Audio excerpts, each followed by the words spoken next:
My name is Dr. Sloane Hartfield.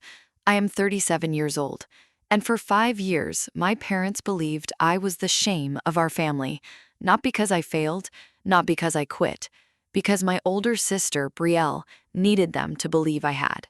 She told Warren and Lydia Hartfield that I walked away from surgical training, faked a caregiver leave, lied about why I disappeared from Oregon Health and Science University, and fell into a life so humiliating I could not face them. She built the lie carefully, with cropped messages, half-truths, and just enough fake concern to make herself look like the only daughter still trying to save the family. My parents did not call my program director. They did not open the documents I sent. They did not ask why I was really gone. They blocked my number, returned my letter unopened, missed the fellowship graduation I had fought through grief to reach, and stayed away from my wedding. For 5 years, I was not invited to Thanksgiving, not mentioned at birthdays, not counted as someone's daughter. I was alive, working, operating, building a real life from Portland to New Haven, but in the Hartfield family story, I had already disappeared. Then, in January of 2026, the sister who erased me was pulled from a wreck near New Haven and rushed into St. Anne Regional Trauma Center, unconscious, bleeding internally, and running out of time. My parents arrived at the hospital terrified, praying someone could save their golden daughter. They asked for the best trauma surgeon in the building. They did not know the acting trauma lead on duty was me. Paige Sutter handed me the intake sheet, and the name on it stopped the room for half a second. Brielle Hartfield. Emergency contacts, Warren and Lydia Hartfield. A few minutes later, I walked toward the trauma bay with Dr. Sloane Hartfield on my badge, and my parents still had no idea the surgeon about to fight for Brielle's life was the daughter they had chosen not to believe. Before that night, before the blood pressure numbers and the OR lights and my father's face going white when he read my badge, there was just the Hartfield house in Hamden, Connecticut. A neat two-story colonial on a street where everyone mowed their lawns on Saturday morning and nobody admitted what happened behind closed doors. My father, Warren, liked order. He had spent most of his life as an operations manager at Shoreline Precision Components, and he carried that same factory floor logic into our kitchen. A thing either worked or it did not. A child either made the family look good or became a problem to solve. My mother, Lydia, was softer in voice, but not in effect. She had done part-time bookkeeping for years, and she could balance a ledger down to the penny. But when feelings got messy, she looked away. Her favorite sentence was, "Let's not make this bigger than it needs to be." In our family, that usually meant the person who was hurt needed to be quieter. Brielle was never quiet. She was 3 years older than me, golden-haired, quick-smiling, always ready with the right story at the right table. By high school, she could talk to any adult like she had been born holding a coffee mug at a neighborhood meeting. She knew when to laugh, when to tear up, when to lean her head against Mom's shoulder so Lydia could feel needed. Dad called her a natural. I was not a natural at anything except studying. I was the daughter who read biology textbooks at family cookouts and forgot to smile when relatives asked harmless questions. I did not slam doors, I did not sneak out, I did not fail classes. But somehow my silence became an attitude, my focus became coldness, and my independence became proof that I didn't need anyone. The first time I understood the rules was when I was 15. I had won second place at the Connecticut State Science Fair for a project on bacterial resistance. It was the kind of thing I had worked on for months, hunched over borrowed lab equipment, eating vending machine crackers for dinner. That same evening, Brielle had a small role in a community theater production in New Haven. Not the lead, not even close, but she had a costume and a line that made people laugh. My parents went to the play. When I came home with the ribbon folded carefully in my backpack, Dad glanced at it while loosening his tie. "Good job, Sloane," he said. Then he turned to Brielle and asked how loud the applause had been. I told myself it did not matter. Smart girls were supposed to be above needing attention. That is what I believed until needing attention turned into needing to be believed. Years later, at family dinners, the pattern had only gotten better dressed. Brielle would talk about North Star surgical systems, about hospital accounts, sales conferences, doctors who loved her product presentations. Dad listened like she was briefing a boardroom. Mom asked questions. Brielle made them laugh. When I tried to talk about surgical rotation, or the first time I held pressure on a bleeding artery, Lydia would wrinkle her forehead and say, "Honey, that sounds stressful. Let's talk about something lighter." Something lighter usually meant Brielle. I did not hate my sister for being loved. That would have been easier. I hated the part of me that kept wondering what performance I had missed, what script she had been handed that no one ever gave me. So I left Connecticut and built a life with rules I could understand. I finished pre-med, survived medical school, and entered general surgery residency. Later, I earned a place in surgical critical care and trauma training at Oregon Health and Science University in Portland. Medicine was brutal, but it was honest in a way my family had never been. If a patient was crashing, no one cared who could charm the room. You either knew what to do or you did not. For the first time, my father started using my name differently. "My younger daughter is in trauma surgery," he told a neighbor one summer when I was home for a short visit. It was not much. He did not ask what my days were like. He did not ask what I had lost to become that person. But I held on to that sentence like it was something solid. Maybe, I thought, achievement could do what childhood never had. Maybe I could become undeniable. That was when Brielle changed. Not obviously. Brielle never did anything obvious unless she wanted an audience. She started calling more often. At first, I thought age had softened us. She asked about Portland, about the hospital, about my schedule. She remembered names.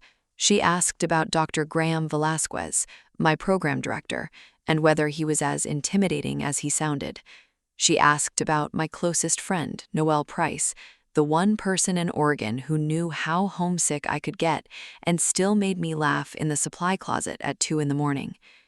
Noelle was blunt, funny, and allergic to self-pity. She once watched me ignore a call from home and tapped my coffee cup with her pen. "You are not cold, Sloane. You are exhausted from proving you are not the villain in a story nobody let you tell." I should have listened harder. Brielle asked about Noelle too, how close we were, whether residents could take time off for family emergencies, whether caregiver leave was formal or casual, whether everything had to be documented. I answered because I wanted a sister more than I wanted caution. One evening, after a 30-hour shift, I sat on the floor of my apartment with my phone on speaker while folding clean scrubs. Brielle's voice came through warm and easy. "So, if someone in your program had to step away for a while, there would be paperwork." "Always," I told her. "Medicine runs on documentation, dates, signatures, approvals, return plans. Nothing real happens without a record." She gave a small laugh. "You always keep papers for everything, don't you?" I smiled at the time. I thought she was teasing me. I thought maybe she finally understood that being careful was not the same as being cold. What I did not know was that Brielle had just found the shape of the weapon she would use. She did not need to invent a lie from nothing. She only needed enough truth to bend until it pointed at me. And because I still wanted to believe she loved me, I handed her every piece she needed. By August of 2020, Noelle Price had stopped joking about the pain. That was how I knew it was bad. Noelle could make a nurse laugh while getting blood drawn. She could roast cafeteria lasagna with an IV in her arm. She once told me surgical fellowship was just sleep deprivation with better shoes. But that August, she stood in the hallway outside oncology with one hand pressed beneath her ribs, staring at the floor like she already knew what the scan would say. I went with her because there was no one else to go. No parents flying in, no spouse in the waiting room, no siblings arguing over discharge papers. Just me, 2 paper cups of coffee, and Noelle pretending she was not scared. The doctor used careful language: pancreatic mass, advanced disease, treatment options, time. Noelle nodded like she was taking notes for someone else. I held the coffee so tightly the lid buckled under my thumb. Afterwards, in the parking garage, she leaned against my car and looked at me. "Do not make that face, Sloane." "What face?" "The face where you try to become a hospital." I laughed because she needed me to.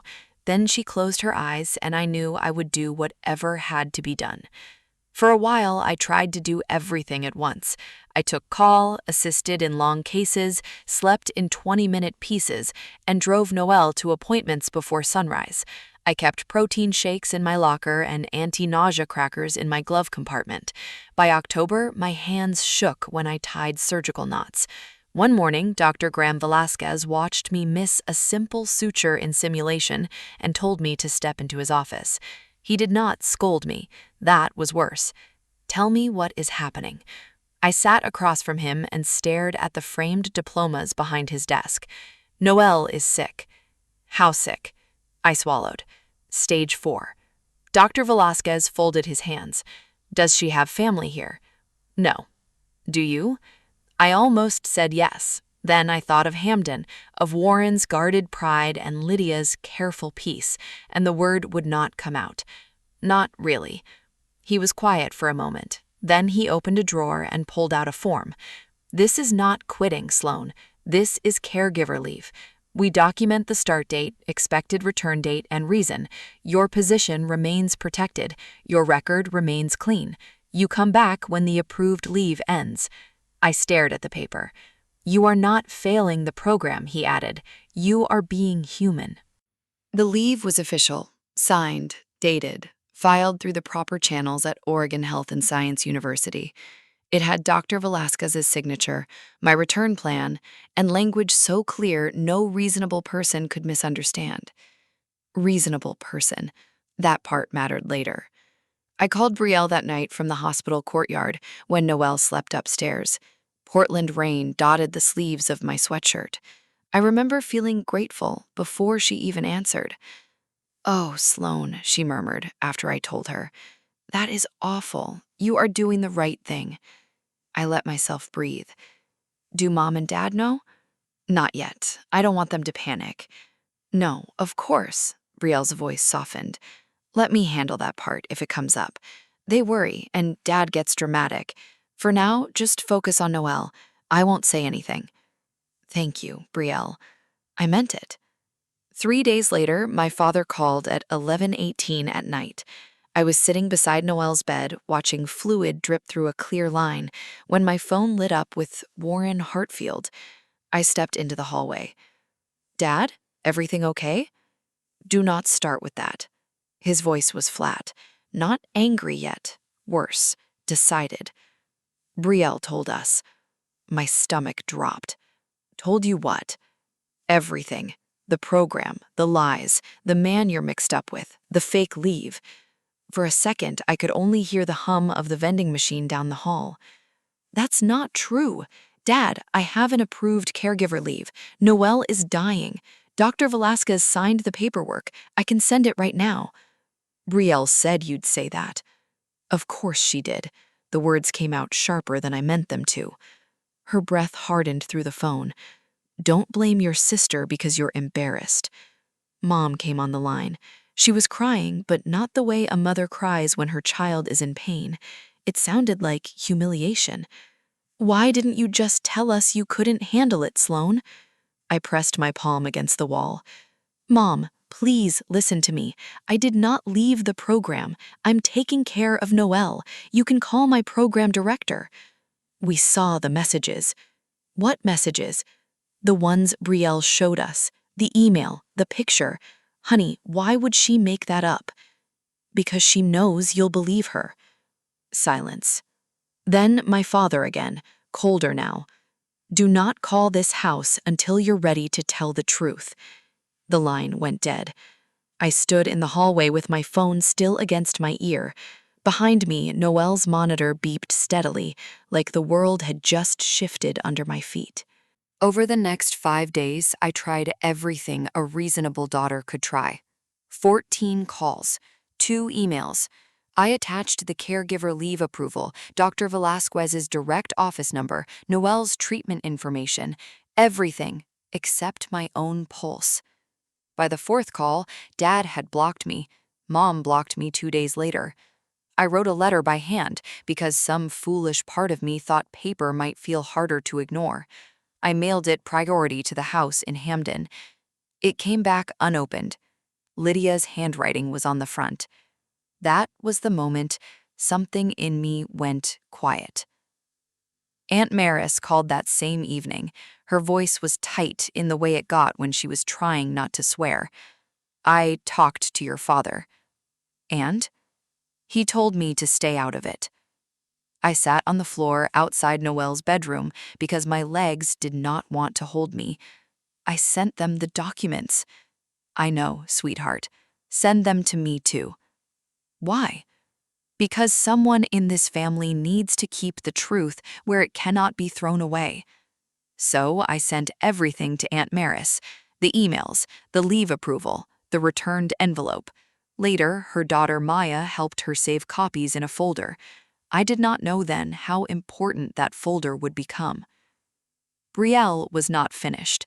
Aunt Maris told me in pieces, carefully, like she was handing me broken glass. Brielle had posted vague updates in the family group. "Sloane needs space. Sloane is not ready to be honest. We are trying to help her, but she keeps pushing us away." My cousin Trevor Pike sent me one message. "I hope someday you understand what you are doing to your parents." I read it sitting beside Noelle while she slept under a thin hospital blanket. I did not answer. What could I say that would survive Brielle's version of me? Then Dr. Velasquez called me into his office again. "Someone contacted the program asking whether your leave documentation was legitimate." My mouth drew dry. "Who?" "They used a name I do not recognize. I did not release information, but the questions were inappropriate and unusually specific." I knew. I could not prove it, not then, but I knew. Noelle got weaker after Thanksgiving. By December, she stopped pretending for my benefit. On her last morning, the room was pale with winter light. Her jacket still hung over the chair. A cup of coffee sat untouched near the window. When the machines finally went quiet, I was the only person holding her hand. Later, back at the apartment, I found a card tucked inside a trauma textbook she had borrowed and never returned. Her handwriting was shaky. "Finish it, Sloane. Become the doctor I know you are. Do not let your family make you smaller just because they can't stand to see you clearly. And when doing the right thing hurts, do it anyway." I read it once, then again. Then I put the caregiver leave return form on the table beside it. I stopped calling Hamden after that, not because I stopped loving them, because I finally understood they had chosen Brielle long before she lied. Her lie had only given them permission to say it out loud. So I signed the form, returned to the program, and stopped begging to be believed. From that point on, I would build a life that existed, whether they admitted it or not. Returning to Oregon felt less like going back and more like walking into a building after a fire and pretending the walls were still steady. My locker was exactly where I had left it. Same extra scrub cap folded on the top shelf, same protein bar expired by 2 months, same tape residue from the photo Noelle had once stuck inside the door. A terrible picture of both of us after a night shift, eyes half closed, hair flattened under caps. Someone had cleaned the call room while I was gone. Someone had covered my cases. The hospital had kept moving because hospitals do that. They do not pause for grief. Dr. Graham Velasquez saw me outside the OR board my first morning back. He looked me over once, not unkindly. "You ready?" "No," I said. He nodded. "Good. People who say yes usually worry me." That was how I returned. Not brave, not healed, not powered by some clean, inspirational music. I returned tired, grieving, and carrying Noelle's card in the inside pocket of my bag. On bad days, I touched the edge of it before scrubbing in, just to remind myself that someone had known the truth before Brielle buried it. By mid-2022, I finished my surgical critical care and trauma fellowship. I was late by a few months because of the leave, but late was not failure.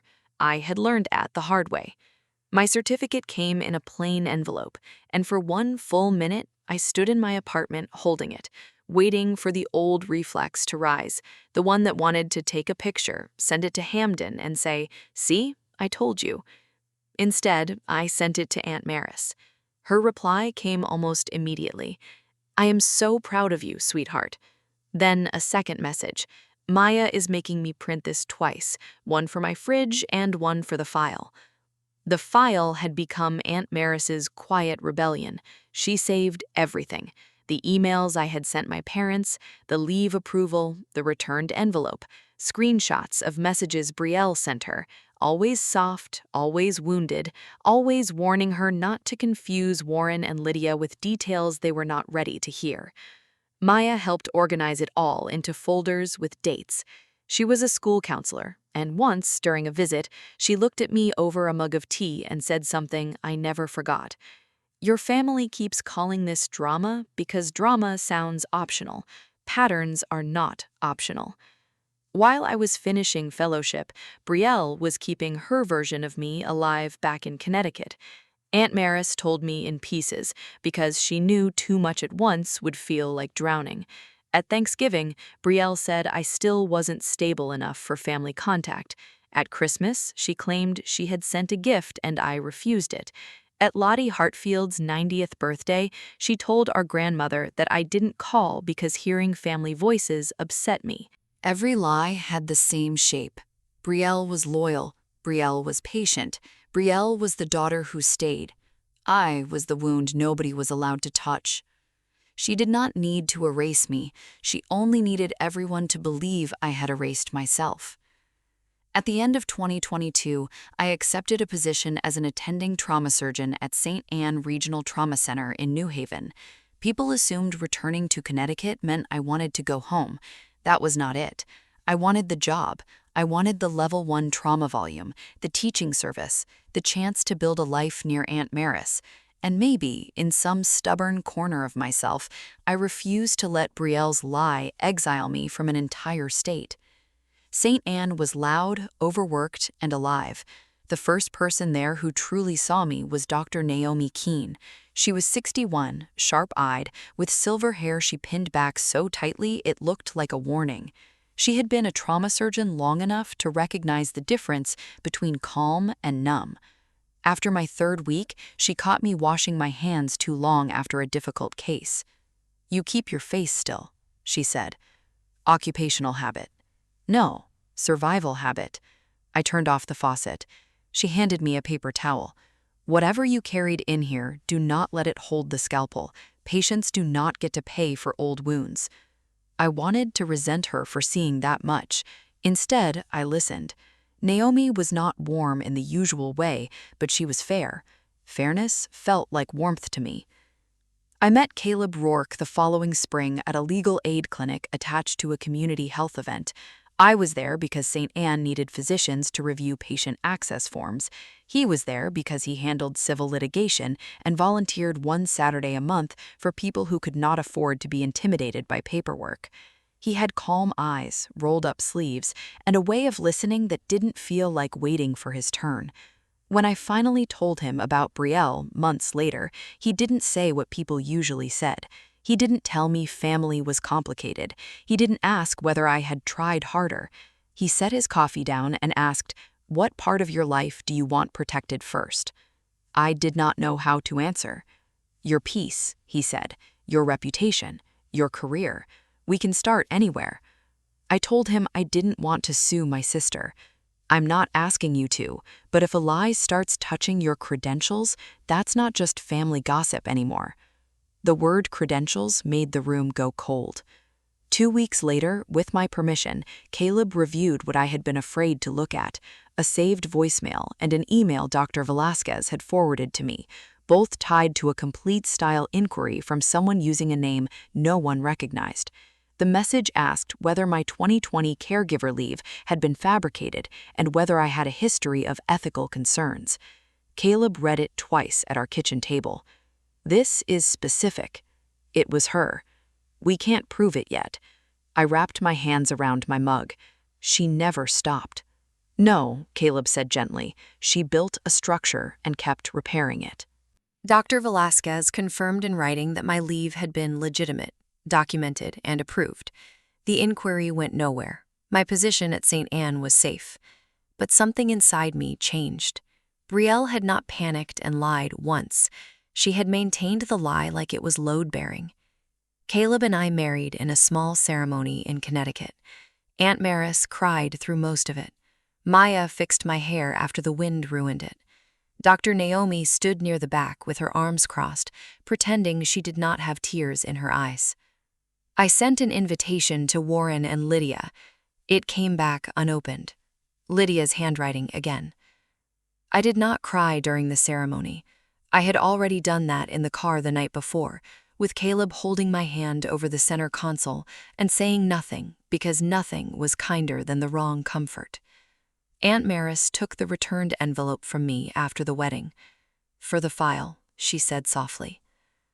By early 2026, I was 37, an attending trauma surgeon at St. Anne and often the acting trauma lead on night shifts. Caleb and I lived in New Haven County, in a house with a narrow kitchen, uneven floors, and morning light that made even cheap coffee look holy. It was not the life my family had been told I destroyed. It was real. I still felt holidays like bruises. I still sometimes checked my phone on Thanksgiving morning and hated myself for it. But I no longer waited for Hamden to remember me. Then Aunt Maris called during a night shift in January. Her voice was low, careful. "Sloane, there is something going on with Brielle." I stepped into a quiet hallway near the trauma bay. "What kind of something?" "Her marriage is falling apart. North Star has her on some kind of performance review, and at Lottie's birthday she had 3 glasses of wine before dinner and still insisted she was fine to drive home." My pager went off before she could finish. I looked down at the screen. Level 1 trauma incoming. I closed my eyes for half a second. "Aunt Maris, I have to go. I will call you back after the shift." I hung up and walked toward the trauma bay, not knowing that the past was already on its way to St. Anne, strapped to a stretcher, losing blood, and carrying my last name. The ambulance bay doors burst open before I reached the trauma room. "Female, 40, motor vehicle collision near New Haven," the paramedic called out while the stretcher rolled in. "Blunt abdominal trauma, pressure dropping, tachycardic, possible internal bleed. Restrained driver, airbags deployed, found confused at the scene, lost consciousness en route." I moved beside the stretcher, eyes on the monitor, hands already working. "Pressure. 86/50, Paige answered. "Type and cross, trauma labs, fast now, call anesthesia." Then Paige handed me the intake tablet. I looked down for half a second. Brielle Hartfield. Emergency contacts, Warren Hartfield and Lydia Hartfield. The room narrowed. Not for long. Long enough for my father's voice in 2020 to come back. Long enough to see Lydia's handwriting on the returned envelope. Long enough to remember Noelle's cold coffee by the window, my wedding invitation coming back unopened, and Brielle's soft little voice pretending heartbreak was concern. Then the monitor alarm pulled me back. "Paige." She looked at me. "Patient is my sister," I disclosed. Document disclosure. "Now, page Dr. Elias Mercer. Tell him I need him in the OR as supervising surgeon and ready to take over if my judgment is compromised." Already calling him. I leaned over Brielle. Her face was pale beneath the oxygen mask, one cheek bruised, hair matted from rain and glass dust. She did not look powerful. She did not look like the woman who had rewritten 5 years of my life. She looked like a patient who would die if we wasted time. "Brielle, can you hear me?" No response. The fast showed fluid where it should not be. Her pressure dipped again. "We are going upstairs," I told the room. Dr. Mercer met me outside the OR, pulling on a cap. "Paige told me," he said. "She is my sister," I disclosed. "You supervise. If I drift, you take lead." His eyes held mine for one clean second. "Understood. For what it's worth, I trust your hands." I did not answer. Trust was too expensive a word that night. As we moved, I caught a glimpse through the glass toward the waiting area. Kendra Voss was guiding two people through the doors. Warren looked older than I remembered, shoulders stiff under a winter coat. Lydia had one hand pressed to her mouth. They did not see me. Or maybe they saw a surgeon in scrubs and a mask and never imagined I could be anything else. I heard my father's voice before the doors closed. "Please, she is our daughter. She is all we have." The sentence landed somewhere deep, then disappeared because there was no room for it under OR lights. Brielle had a ruptured spleen, a grade 3 liver laceration, and internal bleeding that did not care what she had done to me. For 3 hours and 35 minutes, I lived inside numbers, clamps, pressure, suction, repair. My hands moved because they had been trained to move. Dr. Mercer stood across from me, steady, watching. Once, when the bleeding slowed enough for the room to breathe, I looked at Brielle's face.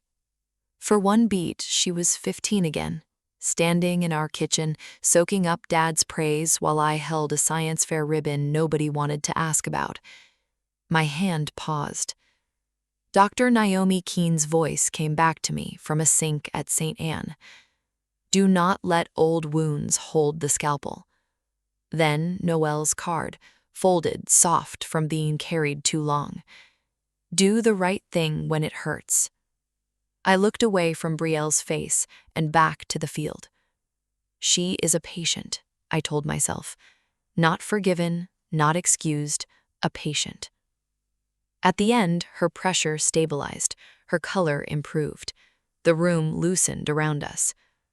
Dr. Mercer pulled off his gloves after the final count. "Clean work, Sloane." Paige nodded toward the chart. "Conflict disclosure is documented. Compliance may review because she is family." "They should," I said. "Everything needs to be clean." I washed my hands longer than necessary, then made myself stop. When I walked into the waiting area, Warren stood first. He always had. Even panic did not take that from him.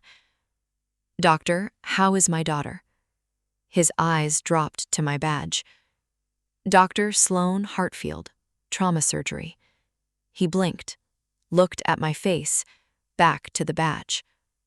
Lydia stood slowly beside him, the color leaving her cheeks all at once.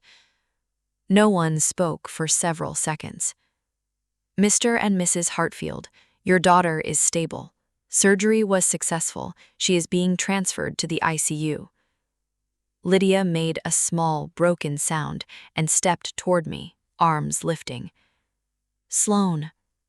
I stepped back half a pace. Not harshly, clearly. Her hands fell. Warren's mouth opened, then closed. "You are a doctor." "I am." "But Brielle said you left medicine." "She said many things." Lydia gripped the back of a chair. "We thought you did not want us." I called her 14 times in 5 days. I sent 2 emails with my caregiver leave approval. I sent Dr. Velasquez's number. I mailed a letter. You returned it unopened. Aunt Maris asked you to call him. You told her to stay out of it. Warren stared at the floor. "Brielle said you would have paperwork." "Yes, because the truth usually does." Lydia started crying. I let the tears exist without moving toward them. Hours later, in the ICU, Brielle woke under a haze of medication. I was checking her chart when her eyes found my badge. "Sloane." "Good morning, Brielle. You had internal injuries from the accident. Surgery went well. You are stable." "You operated on me." "I was the trauma surgeon on duty." Fear crossed her face. Then, even through pain medication, I saw the old machinery start. I was worried about you back then. I thought you needed help. I never thought they would cut you off like that. You do not need to explain it to me. Her eyes flicked toward the glass, where Warren and Lydia stood watching. You need to explain it to them. Aunt Maris arrived before noon with a navy folder held against her chest. She looked smaller than I remembered, and more dangerous than anyone in that hallway. I have waited 5 years, she told my parents. I am not waiting another hour. She laid everything out in groups, calm as a librarian shelving truth where it belonged. First, what I had sent, the email from 2020, the caregiver leave approval, Dr. Velasquez's number, the timeline showing I returned to training. Second, what they refused to open, the returned letter, her notes from the call Warren dismissed, the wedding invitation Lydia had sent back, a photo of me finishing fellowship with Aunt Maris beside me.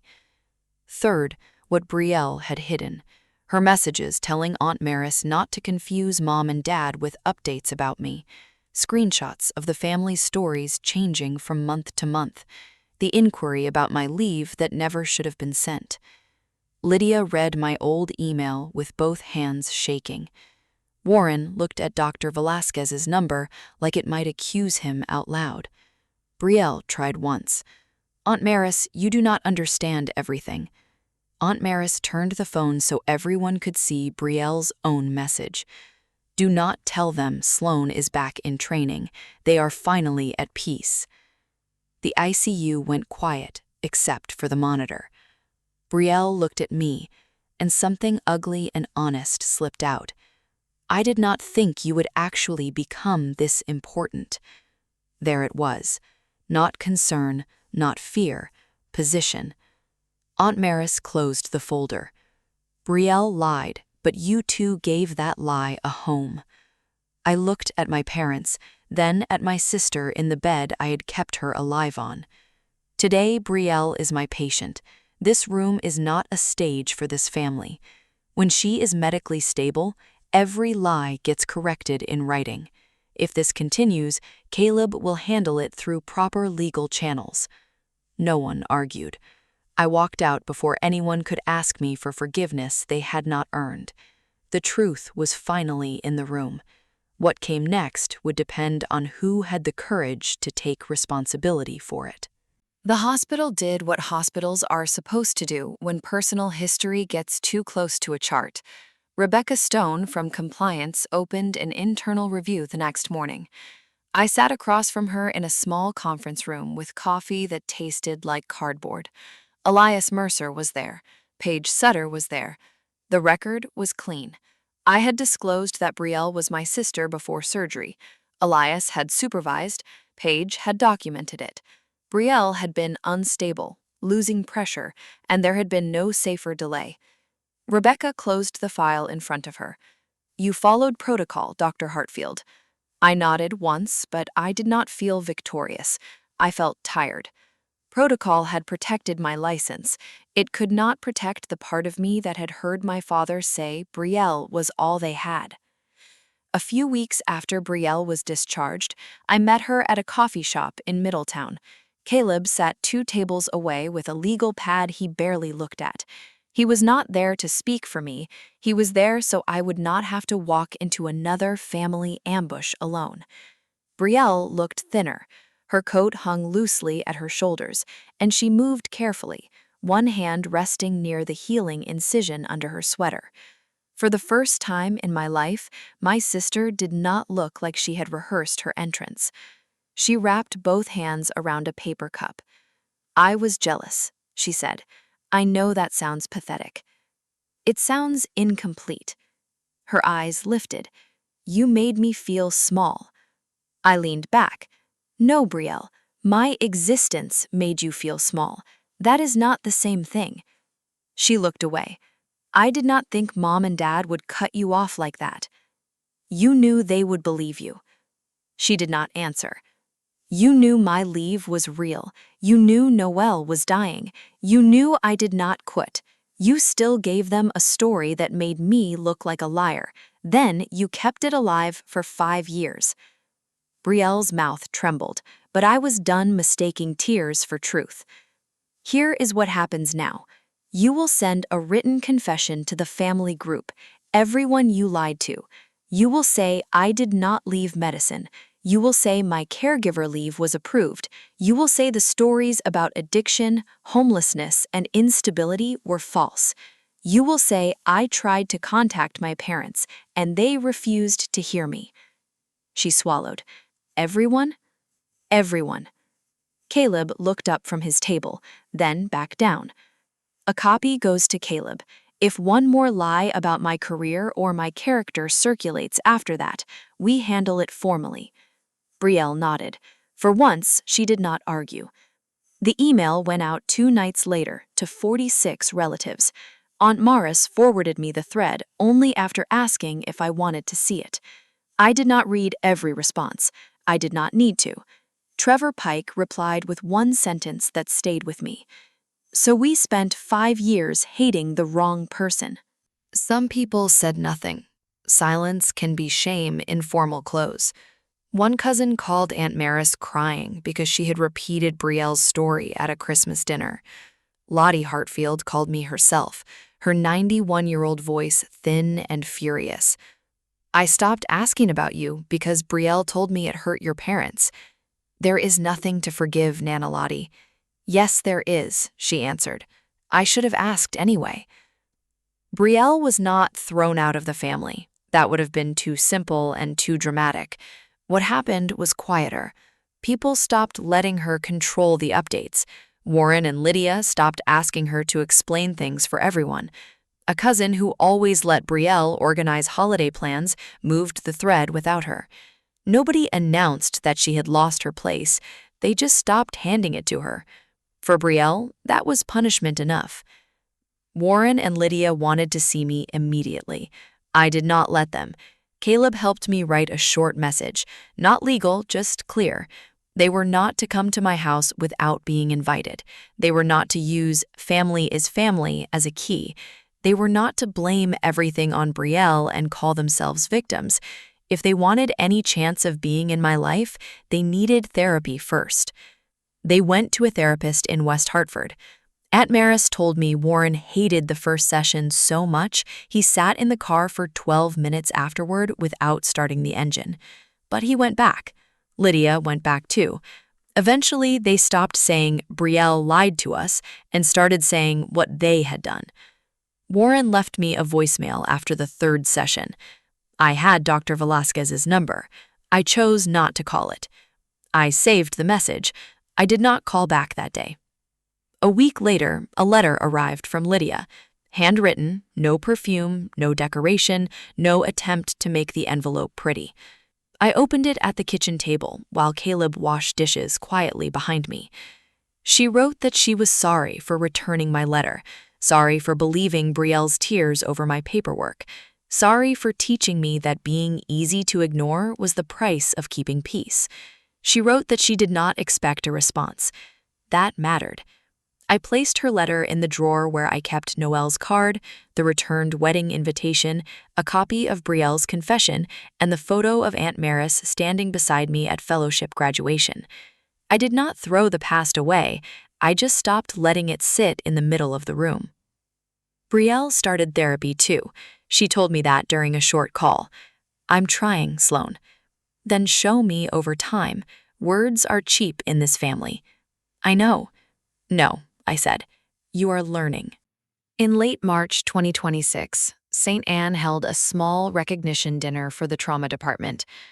Dr. Naomi Keene spoke about composure under pressure. She did not name Brielle. She did not need to. Aunt Maris came, so did Warren and Lydia, sitting in the back row, quiet, hands folded. They watched my colleagues clap for the life I had built while they were busy believing it did not exist. They did not ask for a photo. They did not make speeches. That was progress. A few weeks of careful calls passed before Warren asked if he and Lydia could come by on a Sunday morning. He asked. He did not announce. Caleb looked at me after I hung up. Are you sure? No, but if the door opens this time, I'm the one opening it. That Sunday, rain moved softly against the kitchen windows. Caleb made coffee. I set out eggs and bread. When the doorbell rang, Lydia stood on the porch holding shortbread in a tin. Warren held a bag of coffee beans like he had brought an offering and didn't know where to place it. Thank you for letting us come, Lydia said. I stepped aside. There was no big hug, no swelling music, no magic repair. Warren looked around my kitchen. The wedding photo, Aunt Maris laughing in a frame, Noelle's card tucked near a small plant by the window. Can I help with anything? He asked. I looked at my father for a long moment. You can set the table. He opened the cabinet I pointed to and took out 4 plates, one for Caleb, one for Lydia, one for himself, one for me. Not 5. Brielle was not at that table. Not yet. Maybe not ever. That would depend on years, not apologies.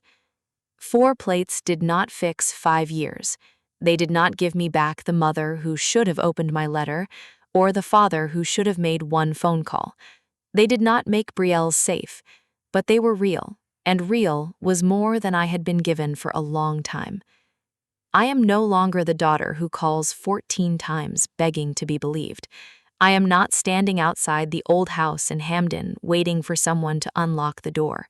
I built a life with truth in it, with work that matters, with people who stayed, with boundaries strong enough to hold. If my parents want to know me now, they will learn slowly. If Brielle ever wants to be my sister again, she will have to live in the truth longer than she lived in the lie. I did not get revenge by destroying her. I became someone she could not erase. If you were in my place, would you have opened that door after 5 years of silence? Would an apology be enough, or would you need time, proof, and changed behavior? And do you think Brielle deserves a second chance someday, or did she lose that right when she chose the lie? Leave your thoughts in the comments, and if this story stayed with you, stay with the channel for more stories about truth, karma, and the kind of strength that doesn't need to shout.